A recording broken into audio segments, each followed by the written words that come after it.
O título da pregação é Desobediência Fatal. Uma história muito esquisita que ocorreu conforme relatado no livro que nós conhecemos como 1 Reis, capítulo 13. Uma passagem longa, um capítulo praticamente inteiro, vocês prestem bem atenção. Estamos aqui mais ou menos em 900 anos antes de Cristo. O reino dividido, tinha acabado de ser dividido em duas bandas, em duas partes. Reino do norte, que ficou com Jeroboão, reino do sul com Roboão, filho de Salomão. Reino do norte com muito mais tribos, 9 tribos e meia.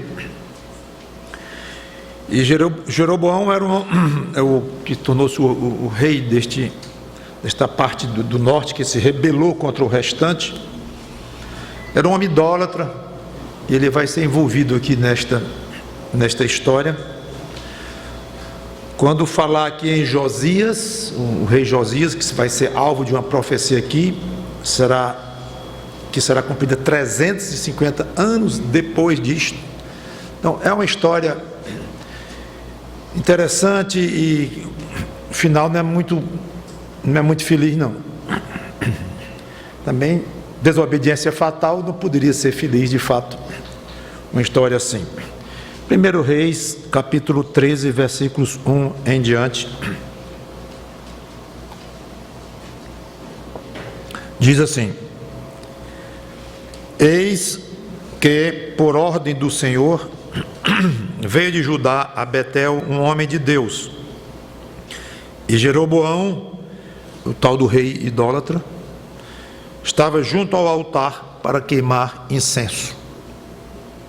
Clamou o profeta contra o altar, por ordem do Senhor, e disse: Altar, altar. Assim diz o Senhor: Eis que um filho nascerá à casa de Davi, cujo nome será Josias, o qual sacrificará sobre ti os sacerdotes dos altos que queimam sobre ti incenso, e ossos humanos se queimarão contra ti. Deu naquele mesmo dia um sinal, dizendo: Este é o sinal de que o Senhor falou. Eis que o altar se fenderá e se derramará a cinza que há sobre ele.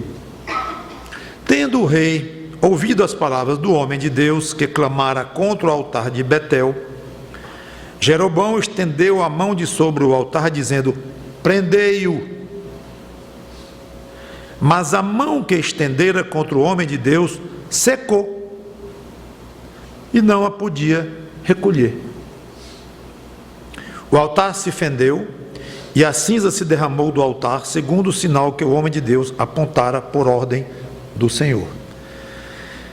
Então disse o rei ao homem de Deus: Implora o favor do Senhor teu Deus e ora por mim, para que eu possa recolher a minha mão. Então o homem de Deus implorou o favor do Senhor, e a mão do rei se recolheu e ficou como antes. Disse o rei ao homem de Deus: Vem comigo à casa e fortalece-te, e eu te recompensarei. Porém o homem de Deus disse ao rei: Ainda que me desses metade da tua casa, não iria contigo, nem comeria pão, nem beberia água neste lugar. Porque assim me ordenou o Senhor pela sua palavra, dizendo: Não comerás pão, nem beberás água, e não voltarás pelo caminho por onde foste. E se foi por outro caminho, e não voltou pelo caminho por onde viera a Betel. Morava em Betel um profeta velho. Vieram seus filhos e lhe contaram tudo o que o homem de Deus fizera aquele dia em Betel. As palavras que disseram ao rei, contaram-nas ao seu pai. Perguntou-lhes o pai: Por que caminho se foi? Mostraram seus filhos o caminho por onde fora o homem de Deus que viera de Judá. Então disse a seus filhos: Albardai-me um jumento. Albardaram-lhe o jumento e ele montou. E foi após o homem de Deus. e achando-o sentado debaixo de um carvalho, lhe disse: És tu o homem de Deus que vieste de Judá? Ele respondeu: Eu mesmo. Então disse-lhe: Vem comigo à casa e come pão. Porém ele disse: Não posso voltar contigo, nem entrarei contigo, não comerei pão, nem beberei água contigo neste lugar, porque me foi dito pela palavra do Senhor: Ali não comerás pão, nem beberás água, nem voltarás pelo caminho porque foste. Tornou-lhe ele: Eu também sou profeta como tu. E um anjo me falou por ordem do Senhor, dizendo: Faze-o voltar contigo à tua casa, para que coma pão e beba água. Porém, mentiu-lhe. Então voltou ele e comeu pão em sua casa e bebeu água. Estando ele à mesa, veio a palavra do Senhor ao profeta que o tinha feito voltar, e clamou ao homem de Deus que viera de Judá, dizendo: Assim diz o Senhor: Porquanto foste rebelde à palavra do Senhor, e não guardaste o mandamento que o Senhor teu Deus te mandara, antes voltaste e comeste pão, e bebeste água no lugar de que te dissera: Não comerás pão, nem beberás água, o teu cadáver não entrará no sepulcro de teus pais. Depois de o profeta, a quem fizera voltar, haver comido pão e bebido água, albardou para ele o jumento. Foi-se, pois, e o leão o encontrou no caminho e o matou. O seu cadáver estava tirado no caminho, e o jumento e o leão parados junto ao cadáver. Eis que os homens passaram e viram o corpo lançado no caminho, como também o leão parado junto ao corpo. E vieram e o disseram na cidade onde o profeta velho habitava. Ouvindo o profeta que o fizera voltar do caminho, disse: É o homem de Deus, que foi rebelde à palavra do Senhor. Por isso o Senhor o entregou ao leão, que o despedaçou e matou, segundo a palavra que o Senhor lhe tinha dito. Então disse a seus filhos: Albardai-me o jumento. Eles o albardaram. Ele se foi e achou o cadáver atirado no caminho, e o jumento e o leão parados junto ao cadáver. O leão não tinha devorado o corpo, nem despedaçado o jumento. Então o profeta levantou o cadáver do homem de Deus e o pôs sobre o jumento e o tornou a levar. Assim veio o profeta velho à cidade para o chorar e enterrar.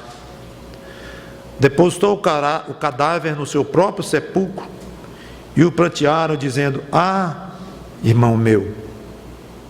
Depois de o haver sepultado, disse aos seus filhos: Quando eu morrer, enterrai-me no sepulcro em que o homem de Deus está sepultado.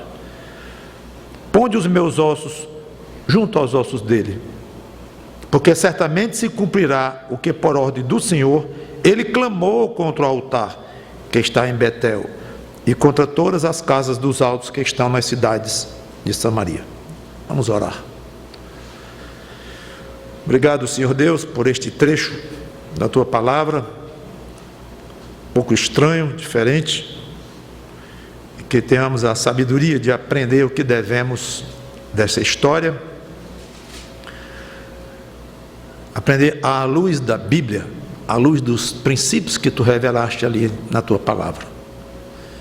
E que esta pregação se redunde em honra e glória para o Senhor Jesus Cristo e para ti próprio. Em nome dele, Cristo. Amém.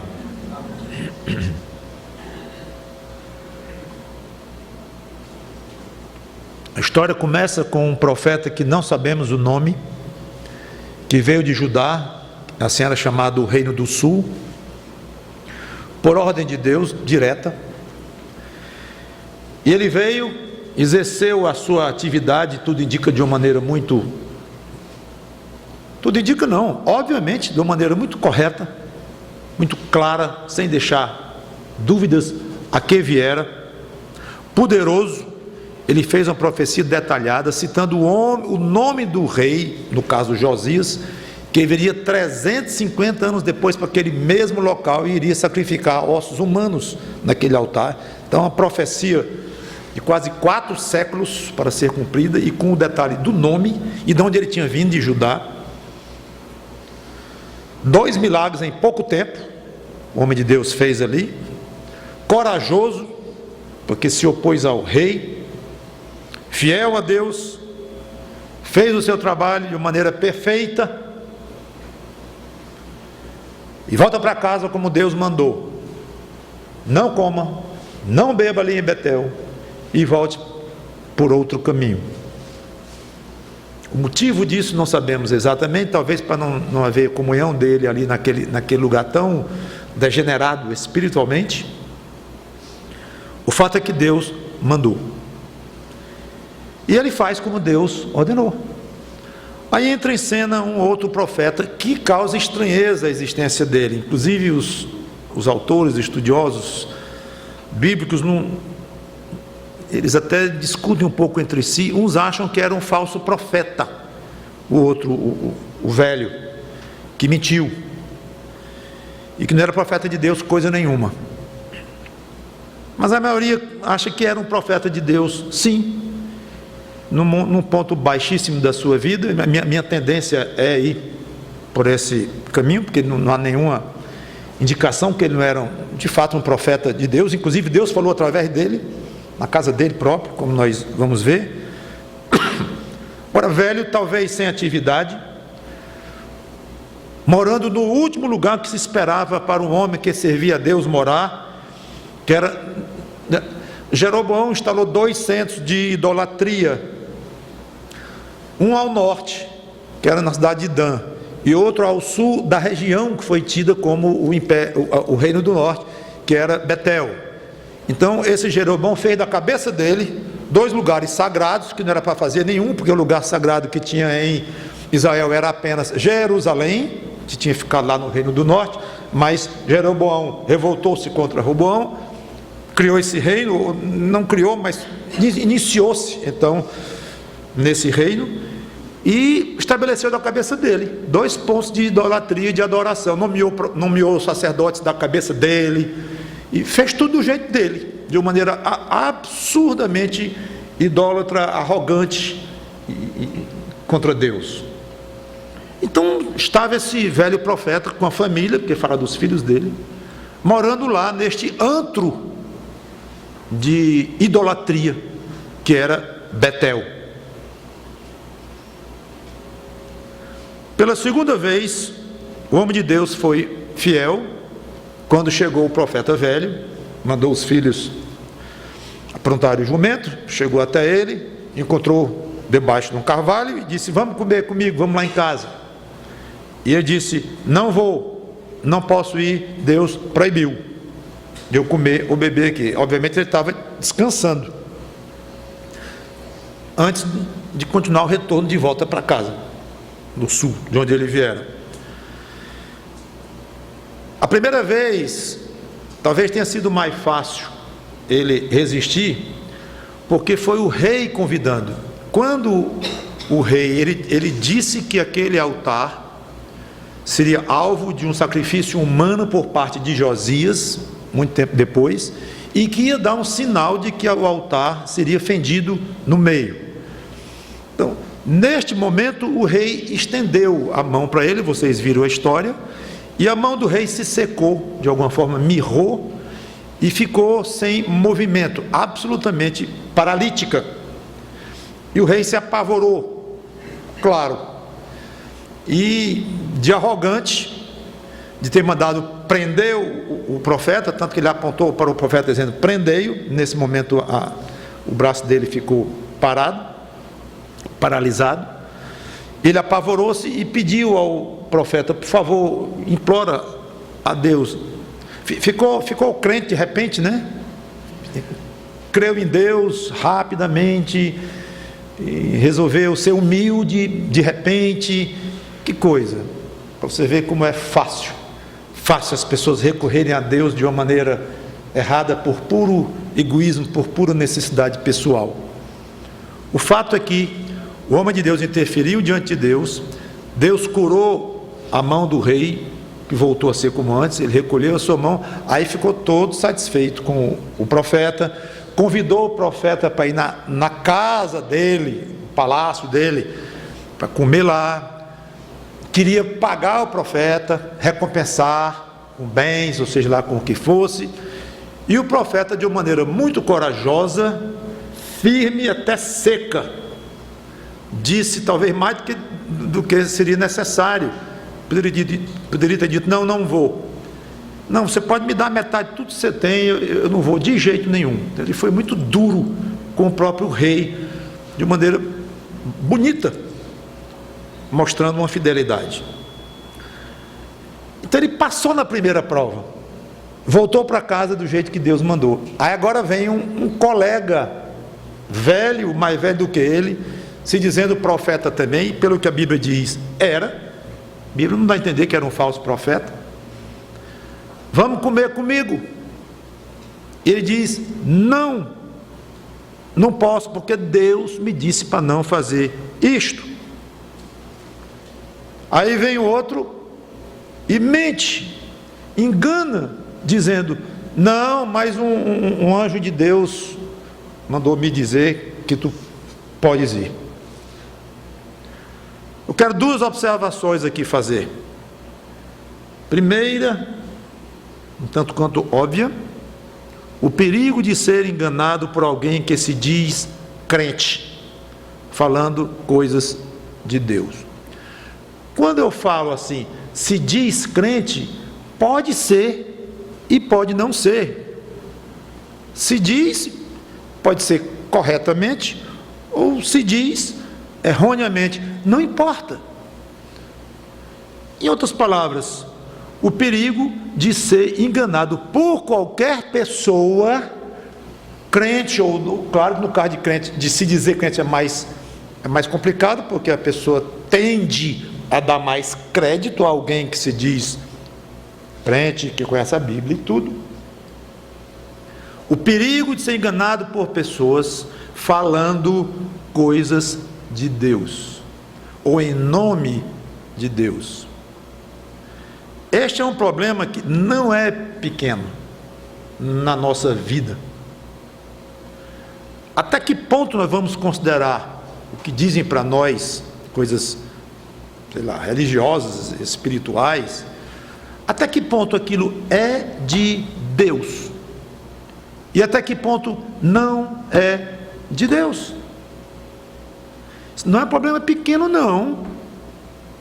Especialmente para crentes que nós chamamos de carismáticos, que creem em revelações especiais ainda hoje, e sonhos e coisas desse tipo, que nós, batistas regulares, não cremos que Deus se revela mais de maneira normal nesta forma. Mas eu fico imaginando o tamanho da angústia de alguém que realmente diz que crê, e eu acredito que crê mesmo, quando chega um irmão que conta que teve uma revelação de noite, dizendo isso, teve uma visão. Qual é o limite? Onde é que passa a linha? Como é que sabe que veio de Deus mesmo, ou não veio de Deus? O problema que aquele homem se encontrou não foi pequeno, não. O profeta, o primeiro. Segunda coisa, eu vou tocar nesse ponto ainda, eu quero chamar a atenção, é a honestidade da Bíblia. Como eu disse, alguns acham tão constrangedor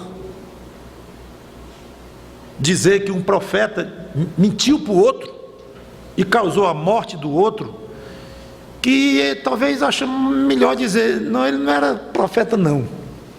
Um profeta mesmo, de verdade, não faz isso, não. Era um falso profeta. Profeta de Baal, profeta pagão desse aí, um Balaão desse aí. Não creio.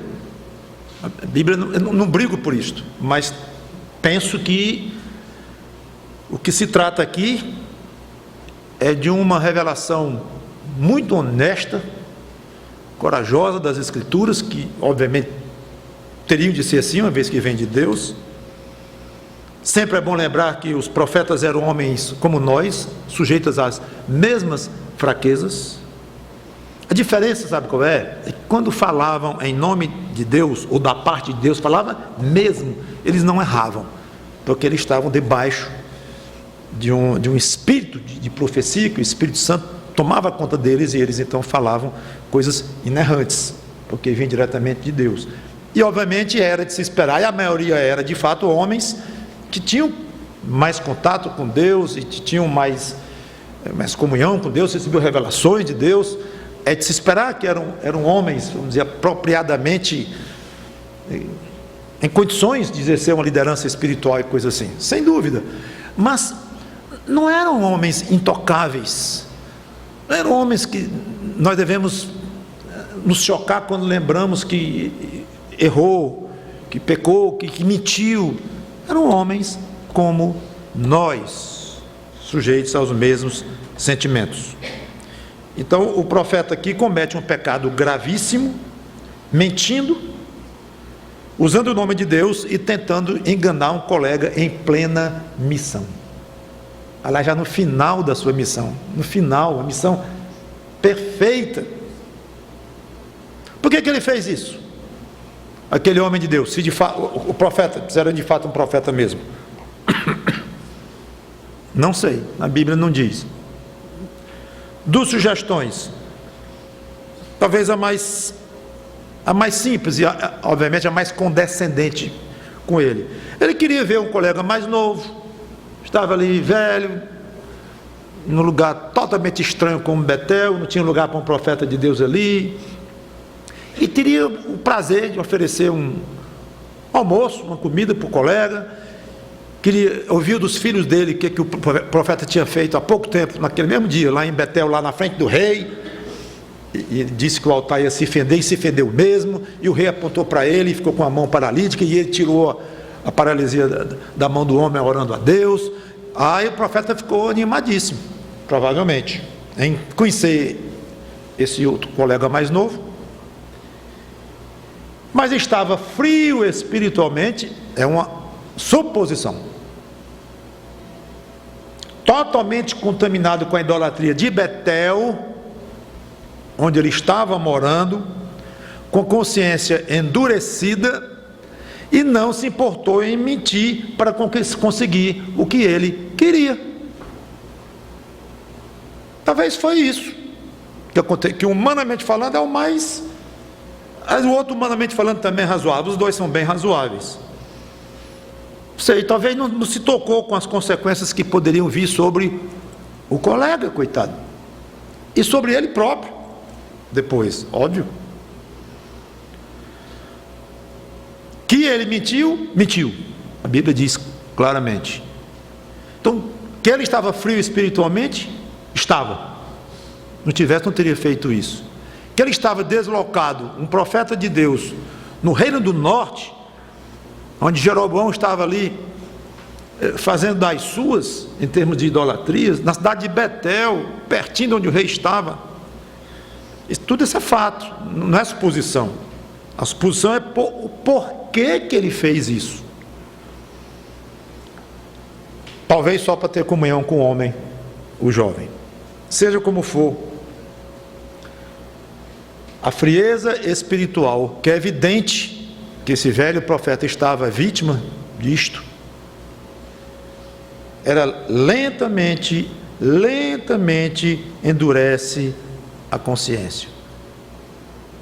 Ela cega a visão para as coisas de Deus. É impressionante, irmãos, como nós vemos às vezes um crente ou uma crente de um certo padrão espiritual, de uma certa experiência cristã, e essa pessoa visivelmente entra numa situação de frieza, de afastamento, por motivos A, B ou C, mas entra. É impressionante como esse irmão ou irmã vai perdendo a sensibilidade espiritual. Dá pena de assistir ao processo. Dá pena. A gente fala argumenta, mostra as escrituras que o crente sabe de cós salteado, mas não reage. Não reage. Os mesmos olhos, o mesmo cabelo, a mesma pessoa de 2 anos atrás, mas a atitude espiritual completamente diferente. Muito cuidado. O próprio Espírito Santo pode lhe advertir que você está esfriando. E ele usa pessoas também para isto. Porque é tão lento, o diabo é tão sagaz, que pode vir de uma forma quase imperceptível. Preste muita atenção quando pessoas que você ama e que você respeita e que você sabe que lhe amam, dizem algo como: fulano está distante. Abra os ouvidos, abra o coração. Fulano está distante. Fulano está diferente. O que está havendo? Não, a primeira reação que nós temos é essa.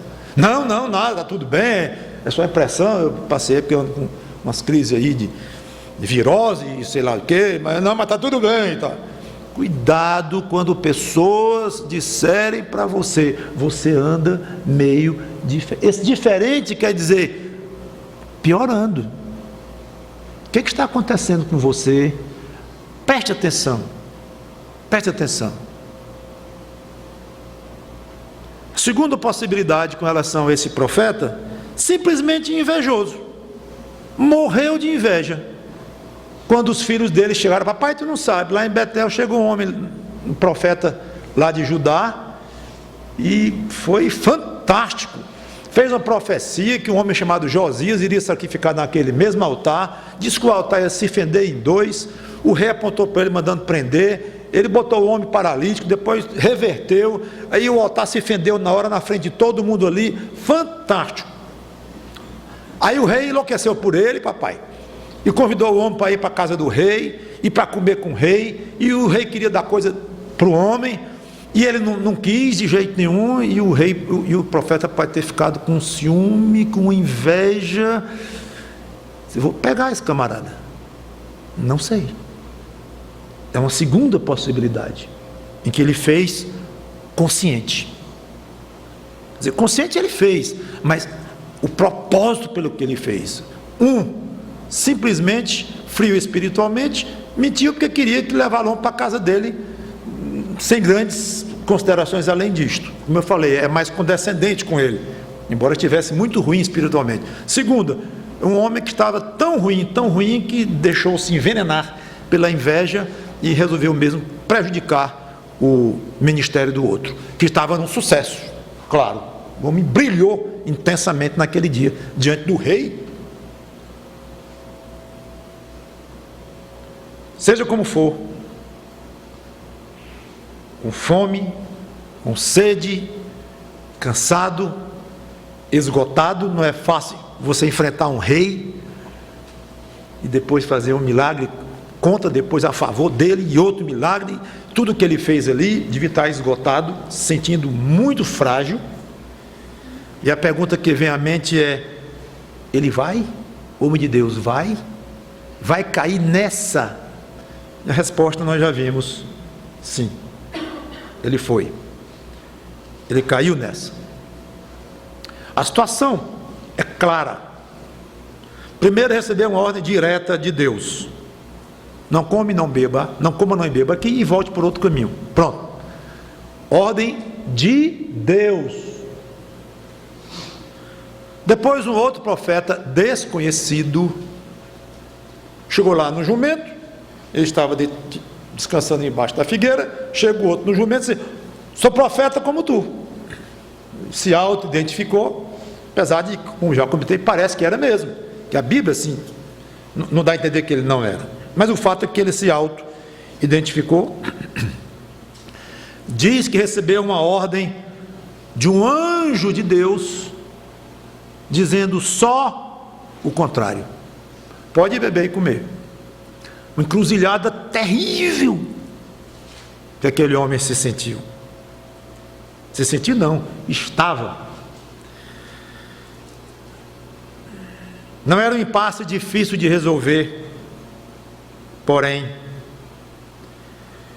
de uma maneira conceitual, eu tenho uma revelação direta de Deus, de um lado, e eu tenho aqui um homem se dizendo profeta, dizendo que tem uma revelação de um anjo de Deus, dizendo o contrário. Alguma dessas opções vai ter que pesar mais do que a outra, para eu poder tomar uma atitude. Inclusive, a principal característica de um profeta era exatamente que recebia revelações diretamente de Deus. Era isso que se constituía um profeta, receber revelações diretas de Deus. Ele sabia disso. Se Deus quisesse ter mudado a orientação, ele teria dito diretamente. Por outro lado, como eu disse, é uma situação que conceitualmente é fácil resolver. Deus direto, um homem se dizendo profeta, dizendo que tem um recado de Deus, de um anjo de Deus. É fácil, é claro, eu vou dar prioridade ao recado direto de Deus. Recado não, a ordem direta de Deus. Mas aí entrou, irmãos, o aspecto pessoal, cansaço. É onde o diabo é perito. É na forma que ele nos pega. O homem estava esgotado, cansado, com fome, morto de fome, certamente, com sede, e tinha uma desculpa agora para o seu organismo, nessa suposta contra-ordem de Deus. Poderia até dizer, eu não queria ir. Ele disse que não ia, mas vê esse homem aí, dizendo que um anjo disse que o Senhor disse. 3 disse, você viu? Desculpa meio esfarrapada, sem dúvida, mas suficiente para enfraquecer a consciência de alguém. Você já deve ter entrado em pecado na sua infância, na sua adolescência, na sua vida, que você olhou para trás, talvez horas depois de cometer, e dizer assim, você já com a consciência mais afinada, talvez até como crente, como é que eu fui estúpido a tal ponto de convencer a mim mesmo que isso não tinha problema, que isso era uma coisa de segunda importância, que não era assim tão grave não. Como é que eu fui tão tolo, cego, estúpido de cair naquilo? Como é que pode? Me deixei levar pelo fulano, pelo meu colega, pela namorada, pelo fulano, pela cicrana, sei lá, pelas circunstâncias. Como é que eu me deixei cair de uma maneira tão fraca? O seu raciocínio muda quando está com muita fome, quando você está muito triste, quando você está muito alegre, quando você está fortemente atraído sexualmente, quando você está com muito medo. O raciocínio muda de acordo com as circunstâncias. Eu não estou revelando nenhuma genialidade. Você sabe disto. Eu sei disto desde pequeno. Porque na hora que eu penso assim, como é que eu fui estúpido a ponto de fazer aquilo? São 2 raciocínios, já mostra que mudou.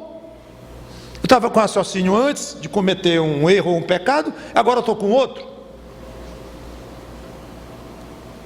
as nossas várias emoções e as circunstâncias em que nós nos metemos na vida e nos encontramos, elas são poderosíssimas, infelizmente, para nos levar a raciocínios tortos, que justificam, às vezes, o mais negro dos pecados. É terrível isto. E o instinto é muito forte. E mesmo que a consciência grite, e você deve ter pecado muito com a consciência gritando, porque eu já. A consciência gritando, mas o instinto acaba abafando a consciência. O fato é que o pobre homem foi pelo caminho mais fácil, mais cômodo e mais perigoso. Voltou com o profeta velho, foi comer na casa dele. Enquanto estava comendo, Deus utilizou o mentiroso do profeta para falar com o desobediente. Deus estava com um par de profetas ali de não fazer muita inveja não, né? Um mentiroso e o outro desobediente. Deus escolheu falar através do mentiroso, que começa com uma bela história de um profeta fiel, termina como uma triste e violenta tragédia de um homem desobediente condenado a uma morte terrível. A profecia que Deus mandou o profeta mentiroso dizer para o desobediente foi: você não vai entrar no sepulcro dos seus pais. Foi uma maneira muito leve de Deus dizer: você vai morrer fora da sua terra, fora da sua cidade, porque você não vai ser nem enterrado com seus pais lá. Mas ficou vago, quando, como e tal. Horas depois, este homem estava despedaçado por um leão. E, curiosamente, não sei se vocês notaram os detalhes, o leão não devorou o corpo do profeta. Parece que não estava com fome. Geralmente ataca quando está com fome, para comer. Às vezes o animal ataca por proteção também e tal. Mas o que dá a entender aqui é que houve alguma coisa muito fora do normal. O leão não tocou no cadáver, ele matou. Pode até ter estraçalhado o corpo, mas ele não comeu, ele não devorou. E nem ele tocou no jumento, presa facílima para um leão. Não atacou os homens que passaram e viram e contaram para o profeta lá. Aí lá vem o profeta de volta para ver o cadáver do outro. O leão ainda estava lá, não atacou o profeta. Esse leão não atacou ninguém. Os instintos totalmente cancelados, por enquanto, porque o próprio leão tinha uma missão clara de Deus: mate aquele profeta, ponto. Uma morte encomendada por Deus, absolutamente encomendada. Não mate nem um jumento, seu leão. Você está proibido. Conta totalmente o instinto do leão. A tendência é olhar pelo ponto de vista humano e ficar com muita pena desse homem de Deus. Somos humanos também, temos os mesmos defeitos também. E o pior não é ficar com pena do homem. Tudo bem que você fique com pena do homem, eu também fico. O pior é olhar de banda para Deus. O pior pode acontecer com você lendo uma história dessa. Olhar para Deus estranhando, esquisito. Que Deus é esse? Que bondade é essa? Que amor é esse? Que maneira de recompensar um profeta fiel, como aquele homem foi na primeira parte do dia, maneira estranha. Este é o perigo, porque além de você não aproveitar coisa nenhuma das lições, você ainda vai se prejudicar com esse tipo de reação. Não é sábio agir assim. Não ceda a esta tentação, porque na realidade Deus não vai agir pelo que você acha certo.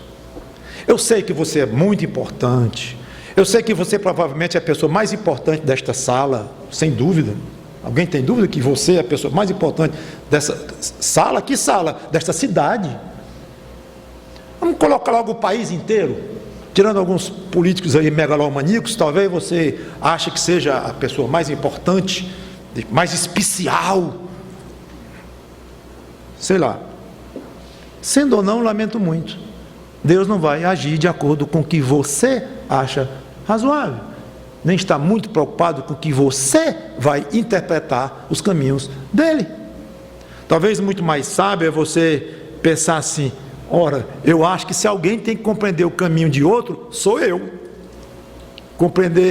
Tentar compreender e aceitar os caminhos de Deus, pelo menos de aceitar, mas não compreender no sentido de julgar depois. Bom, eu vou tentar compreender. Não compreendi muito bem, logo está muito esquisito, e você então julga. O problema não é tentar compreender. Não é o problema. O problema é o que você faz com isto. Quando você não consegue ou quando consegue, não importa. Mas o que é que você faz em compreender ou não os caminhos de Deus? Você julga Deus, se posiciona com relação a Deus e passa um julgamento. Eu acho isso aqui de Deus, eu acho razoável, acho legal. Esse negócio, por exemplo, na Bíblia, Adão e Eva, isso aí, acho razoável não. Tá bom, diga outro aí. O Mar Vermelho, eu pensei bem, andei lendo aí que tinha uns ventos que vieram lá do Oriente no momento certo, e que hoje em dia também a ciência já estabeleceu que isso é provável. Então, admito que foi Deus através de um vento, mas exatamente como está na Bíblia, não. Aí você fica passando julgamento para lá e para cá. Pare com isso. Antes de comentar algumas coisas e encerrar, você acha que Deus gostou de ter sido desobedecido? Vamos pensar um pouquinho pelo lado de Deus. Você achou que Deus gostou, foi agradável para Deus ter sido desobedecido na sua autoridade, na sua soberania absoluta e suprema? Você acha que Deus gostou de ter de disciplinar e matar o profeta dele, perdendo um servo valioso, fiel, numa época de tanta idolatria? Pensou nisso? Acha que Deus gostou de expor a fraqueza do profeta e prejudicar o trabalho que ele havia acabado de fazer num belíssimo testemunho diante do próprio rei, mostrando a veracidade da palavra de Deus, fazendo milagres em nome de Deus? O que isso ia prejudicar as coisas de Deus, o nome de Deus? Acha que Deus achou agradável? Claro que não. Ele fez porque achou que era necessário, e tinha outros propósitos para cumprir com tudo isso. Às vezes, é bom lembrar, às vezes Deus não age conforme o coração dele, age contra o coração dele. Pastor, isto é estranho. Eu sei que é estranho. Tanto que na teologia a vontade soberana de Deus e aquela vontade mais pessoal, mais agradável, mais cara ao coração de Deus. É importante entendermos isto. Tudo é muito misterioso, não podemos explicar de uma maneira muito simples, que nem entendemos bem, mas essa é uma chave muito valiosa para você compreender muitas coisas da Bíblia. A própria Bíblia diz que a vontade de Deus é que todos os homens viessem a conhecer a salvação. Mas quem salva? É Ele, pela fé. Como é que por Ele todo mundo era salvo e Ele não salva todo mundo?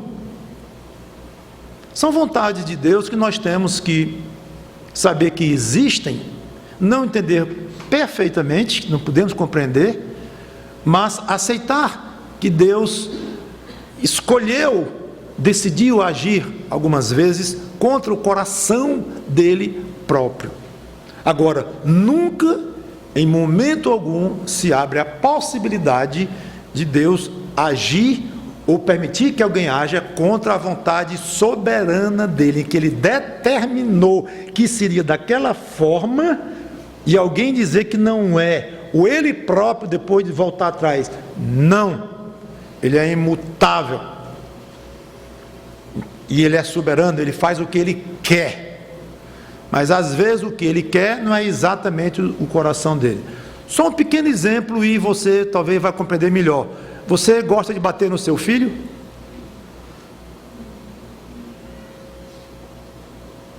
Você, quando bate no seu filho, está fazendo a sua vontade?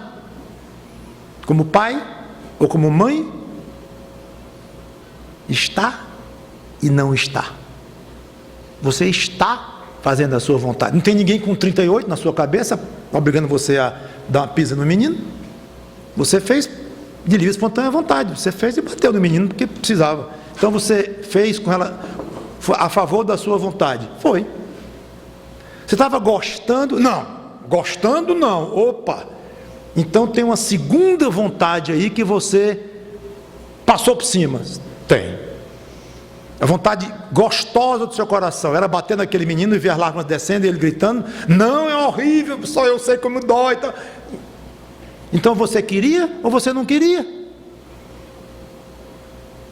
Por um lado eu queria e sabia que era necessário.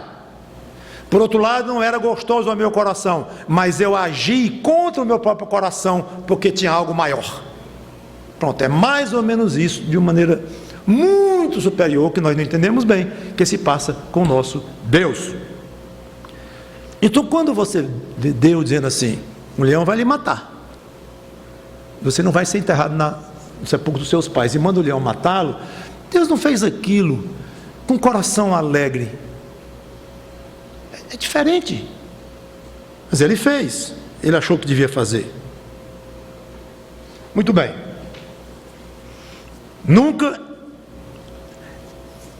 Ele dizia assim: nunca estranhe certos caminhos de Deus. Eu vou mudar essa frase. Veja com o que você faz quando você estranha os caminhos de Deus. Porque não tem jeito de deixar de estranhar alguns caminhos de Deus. Então provavelmente eu dizendo assim: não estranhe os caminhos de Deus, eu estou falando ao vento, porque você vai estranhar mesmo. Aliás, eu estou falando contra mim próprio, porque eu mesmo estranho, óbvio, muitos caminhos de Deus, não, acho estranho.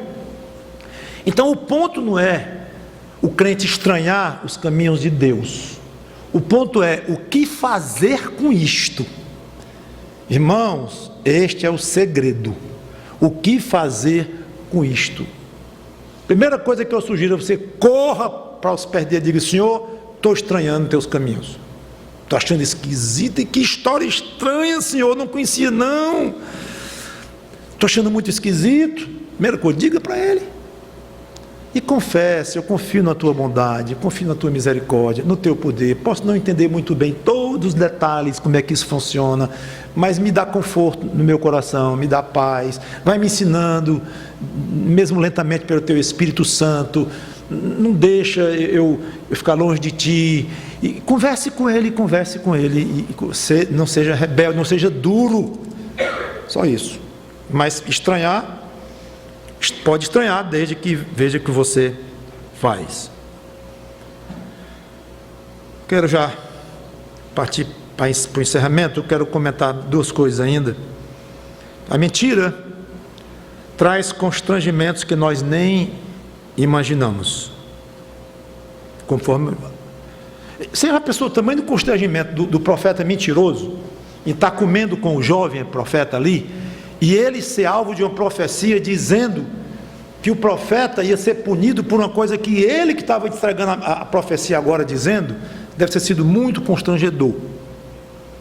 Mas duas coisas importantes: cuidado em desobedecer à palavra de Deus, mesmo quando existam circunstâncias em que aparentemente justificam a desobediência. Minha namorada realmente não é crente, não, minha noiva eu reconheço, mas ela é uma pessoa tão boa. Eu sonego impostos. Mas sabe o que é, pessoal? É que eu estou só repondo o que é meu, que os políticos roubaram. minto de vez em quando, mas não prejudico ninguém. Quando eu estou dizendo isso, irmãos, é alguém falando, não sou eu não. Eu fiz uma sociedade, metade, botei 100 mil e alguém que não conhece a Cristo, não conhece nada de Cristo, com nenhuma, botou mais 100 mil e ficamos meio a meio, dono da mesma sociedade, mas é um sujeito muito honesto. Aí o outro diz, eu ando muito atrasado nos meus dízimos e nas minhas ofertas à igreja, mas Deus sabe do meu aperto. Pastor, reconheço que o nosso namoro está muito avançado, mas é que nós nos amamos tanto. Pode juntar desculpa em cima de desculpa. Eu dei apenas algumas aqui. E na Bíblia, Deus já se pronunciou contra cada uma dessas situações. Ele é contra. Eu não vou mais desenvolver de um por um aqui.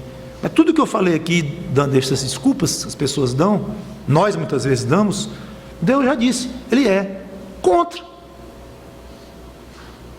Então o homem de Deus não tinha que entender nem concordar com a ordem de não comer e nem beber. Ele tinha que obedecer. E nem ouvir um colega em detrimento do próprio Deus. Muitos crentes argumentam que desobedecem a Deus porque não compreendem. Meu irmão, você não está vendo isso nas Escrituras. Você sabe ler? Não, pastor, porque eu não entendo bem, isso é muito complicado, né? Isso é complicado. Teologia é um negócio complicado. Homem, não enrole, não. Você não está vendo que está proibido. Eu não compreendo, eu não concordo. Esse eu acho pior do que o que diz que não compreende, que já é grave. Mas tem uns que têm o atrevimento de dizer, pastor, isso aqui eu não concordo não. Como é? Porque você está entendendo o que você está dizendo? Você está entendendo o que está dizendo? E você vê que a Bíblia realmente diz assim, assim, assim. E você na sua vida está fazendo assim, assim, assado. Você está vendo, porque é meio radical, eu não concordo muito bem. Isso é fatal para a sua vida espiritual. Não se deixar de ser crente, mas para a sua utilidade como um crente. Você tem que obedecer, você obedecer ao que você está convencido de que a Bíblia ensina. Hoje em dia, muito em moda, pastores que são donos de igreja, são verdadeiras empresas travestidas de igrejas, e essas pessoas são seguidas à risca pelos chamados fiéis deles, e é muito comum alguém dizer, o pastor diz assim, o pastor diz assado. Rapaz, tem lógica um negócio desse? Não sei, né? Não sei não. Tem lógica um negócio desse? Pastor diz isso aí e tal. Quem sou eu para dizer contra? Um crente desse, ele está na mesma situação do profeta que foi despedaçado pelo leão. Ele desobedeceu a Deus, mesmo com desculpa de que um profeta mais velho ainda e não sei o que, não importa, ele foi contra o que Deus disse para ele. Então não se iluda, a situação é a mesma. Não estou dizendo que Deus vai mandar um leão destruir todo o crente que agir desta forma, mas que com certeza Deus olha sob esse prisma e que não vai colar diante de Deus. Não serve, não adianta, você não consegue enrolar Deus não, meu irmão ou minha irmã, botando a culpa no pastor, ou no outro, ou no que tem revelação de lá, ou o costume de cá, ou uma discordância pessoal sua. Você trate de obedecer.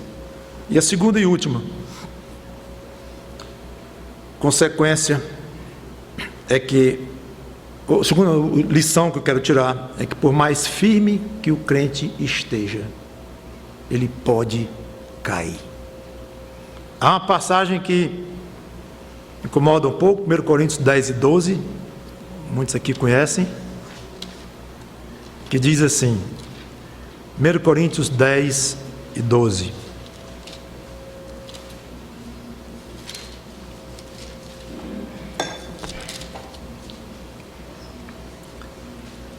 Aquele, pois, que pensa estar em pé, veja que não caia.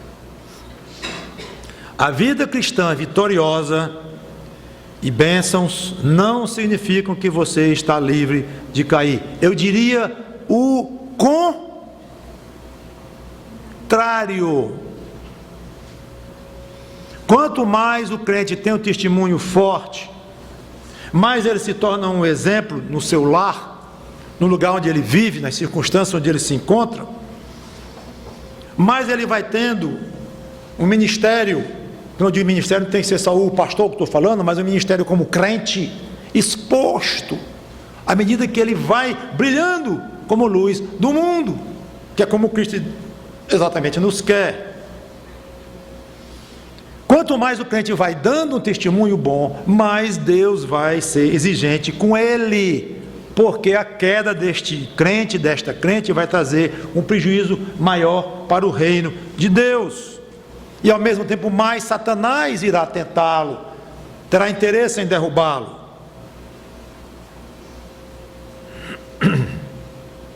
Fico pensando se o pobre homem de Deus não escorregou na armadilha de um pensamento mais ou menos assim: hoje é um dia glorioso para mim, mamãe hoje ia ficar feliz do que eu fiz, orgulhosa da coragem do filho dela, da fidelidade em ter chegado aqui, confrontado um rei, ter feito o que eu fiz ali, morto de fome, e o rei me chamou para comer com ele, o privilégio que eu tive, não fui.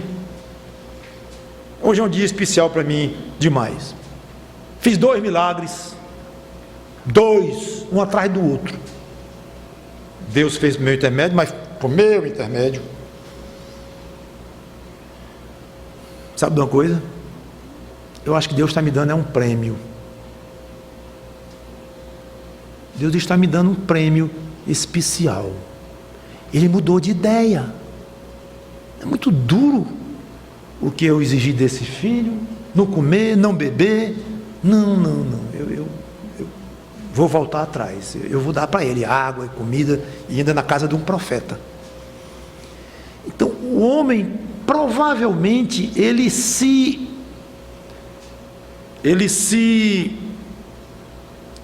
desculpou, mas de uma maneira talvez muito serena, não orgulhosa e vaidosa, não, achando que era razoável. Eu fiz isso por meu Deus, foi tão difícil que ele vai me dar um presente especial. O pior não, é pior no sentido de que complica um pouco a coisa, é que Deus nos dá presentes especiais mesmo. Deus nos alivia mesmo. A Bíblia está cheia de passagens falando que Deus nos alivia, que Ele está do nosso lado, tudo nos consola, tudo. Então, o que confunde um pouco é que às vezes o crente, com a ideia correta de Deus, aplica de uma maneira errada. Cuidado, aplicar uma ideia correta de Deus no momento errado e no contexto errado. Esse foi o problema do profeta. Então, se ele pensou que Deus era bondoso, ele acertou. Se ele pensou que Deus poderia querer dar um presente especial para ele, ele pode ter acertado, está tudo ok. Mas Deus fazer isso ao custo de algo contrário à palavra do próprio Deus, morreu aí. Cuidado com a palavra de Deus. Cuidado. Deus talvez não tivesse sido tão exigente com aquele servo se não fosse naquele dia. Talvez, fosse um mês depois, Deus poderia ter perdoado ou ter feito algo não tão drástico, não sei. Mas ele estava sob os holofotes, aquele homem, naquele dia. Tinha algo muito importante sobre ele. O que aconteceu com o rei? O povo todo comentando. Era o tipo do momento em que aquele homem não podia falhar. Estava em muita evidência. Termino com a última pergunta que você pode querer fazer. E o vale profeta, pastor? O mentirosão lá, como é que ficou? Porque o outro, só em ouvir a mentira, foi despedaçado por leão. Não, ele não foi despedaçado porque ele ouviu a mentira. Ele foi despedaçado porque ele não deu prioridade à palavra de Deus. Ele desobedeceu a uma ordem direta de Deus. Tudo bem, entendi. Mas e o outro, que causou tudo, o mentiroso? Não sei. Só sei uma coisa, espero que você concorde comigo, que Deus é justo. Eu sei lá que tipo de dor na consciência aquele pobre, daquele velho teve até morrer, por causa do que ele causou com o outro. Eu não sei que tipo de doença ele pegou, eu não sei como Deus o puniu, se puniu, da forma como puniu, não sei, eu não sei. Mas não caia no erro de achar que porque a Bíblia não comenta, então livrou. Um foi punido, o outro escapou numa boa. Quem disse isto? Quero encerrar com Filipenses 2:12, até falei nessa passagem há pouco tempo aqui, mas se aplica como uma luva.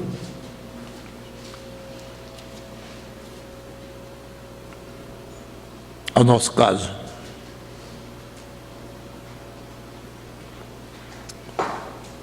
Filipenses 2:12. Assim, pois, amados meus, como sempre obedecestes, não só na minha presença, porém muito mais agora na minha ausência, desenvolvei a vossa salvação com temor e tremor. Salvação é coisa muito séria. Envolve o sangue de Cristo. Então desenvolva esta salvação. Tenha o seu dia a dia, o seu viver cotidiano na fé em Cristo. Tenha isso como algo muito sério. E pense nas coisas do alto, no testemunho que você haverá de dar, no que você faz ou deixa de fazer como crente. Pense nisso com temor e com tremor, não com uma leveza que muitas vezes nós vemos algumas pessoas e até nos causa preocupação. Será que está entendendo o tamanho do que é dizer sou crente no Senhor Jesus Cristo? Tenha muito cuidado. Então, para um homem daquele dizer que era profeta e chega lá e afrontando o rei e denunciando um altar e fazendo o altar se fender no meio, fazer tudo o que ele fez ali, é gostoso em termos de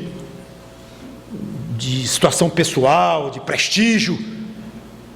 Muito gostoso você dizer que é um crente, que você é filho de Deus, que você vai para o céu, que nada do mundo vai lhe afastar agora de Cristo. É muito gostoso dizer isto. Mas tem um outro lado. É muito sério você dizer isto. Deus vai lhe cobrar por cada atitude sua que você faz como crente. E contrário, a primeira autoridade sobre a sua vida é Bíblia. Se o pastor Mauro disser uma coisa que você acha que é contra as Escrituras, confronte-o, converse com ele, discuta com ele, deixe a igreja, se for o caso. Não pense que vai valer diante de Deus você dizer: Senhor Deus, eu pequei, eu achei que talvez estivesse pecando mesmo, a minha consciência piscou, mas foi o pastor Mauro que disse, foi o pastor fulano, foi o pastor ciclano, foi o John MacArthur, no livro que eu li dele, foi o John Piper, e foi não sei o que. Não pense que isso vai lhe aliviar diante de Deus, porque não vai. Sabe o que é que você vai dar conta? É pelo que a sua consciência entende que a Bíblia ensina. Este é o ponto. Tão forte quanto Deus dizer para aquele homem: não coma nem beba neste lugar. Entendeu? É a mesma coisa. Mesma coisa. E se Deus não mandou um leão para nos despedaçar cada vez que a gente desobedecer, pela misericórdia dele. Mas não deixamos por isso de ofendê-lo, de magoá-lo, de entristecê-lo, de prejudicar o nome de Deus. Você que talvez não tenha Cristo na sua vida, pense nestas coisas. Se pessoas crentes, servos de Deus, são punidos desta forma, de maneira para exemplar, para mostrar o quanto é sério se falar em nome de Deus, quanto mais alguém que nem nem perto de Deus está. Porque quem não tem Cristo no seu coração não está nem perto de Deus. Imagine o que essa alguém vai sofrer no inferno, como Cristo, o próprio Cristo, as Escrituras dizem. E vai sofrer eternamente quem não tem Deus. E a palavra de Deus diz, o Pai falando, é o meu Filho amado em quem me comprazo. A Ele ouvi. Palavra direta de Deus. Você ousa desobedecer? Vamos orar.